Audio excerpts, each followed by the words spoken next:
Assalaamu calaykum. Waxa aan jeclaysanayn muuqaalkan idinkugu soo gudbiyo laba silsiladood oo inagu xiran noona diidan inaan horumar gaarno lana doonayo inaan ka xorowno. Midda koowaad ayaa ah cabsida. Cabsidu waa silsilad adag taas oo ay ku xiran tahay naftaada una baahan inaad ka xoreyso naftaada silsiladda lagu xiray.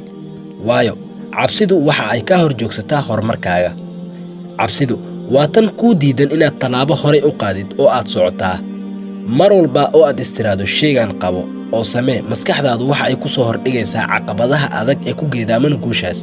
Ogow, guul walba waxa ka horeeya waa dhib kadeed iyo rafaad. Maskaxdaada geli shay aadan u rafaadin heli maysid. Macaanka raaxadana waxaa dareemi murugo badan kadib. Ha ka cabsan guuldaradu. Guuldaradu waa adigoo guulaystay oo kale. Waayo waxa aad maanta ku guuldareysatay beri ku guuldareysan maysid. waxaad og tahay meesha aad maanta qaladka ku gashay. beri waad iska ilaalin qaladka. hal midna ogow, qofaan geesi ahayn ma guulaysto. guushu hooyadeed waa geesinimo. qodobka labaad waxa uu yahay wahsigu. runtii wahsigu waa waxa inta badan dib kuu dhiga. wahsiguna waa adigoo xooggii iyo kartidii leh haddana aadan waxba qabsan karin.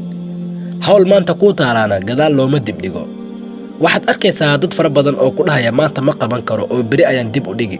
berina waxa uu ku leeyahay maanta ma qaban karo ee beri ayaan dib u dhigi. waxaad moodaa inay tahay silsilad aan dhammaanin. waxaa lagu maamaahaa hawl aadan hurayn horaa loo galaa. maamaahda waxaa loola jeedaa hawl ama shaqo kuu taal inaad qabato ha dib dhigin ee horey u gal oo shaqada qabo. wahsiguna waa waxa kuu keena fashilka inaad noloshaada ku fashilanto. sidii aad u leedahay maalin walba beri marka dambena waxaad leedahay waxa ma qaban kare ee iska seexo. sidaas ayaad nolosha ugu dhacday.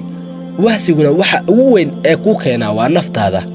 iskuna day inaad ka adkaato naftaada.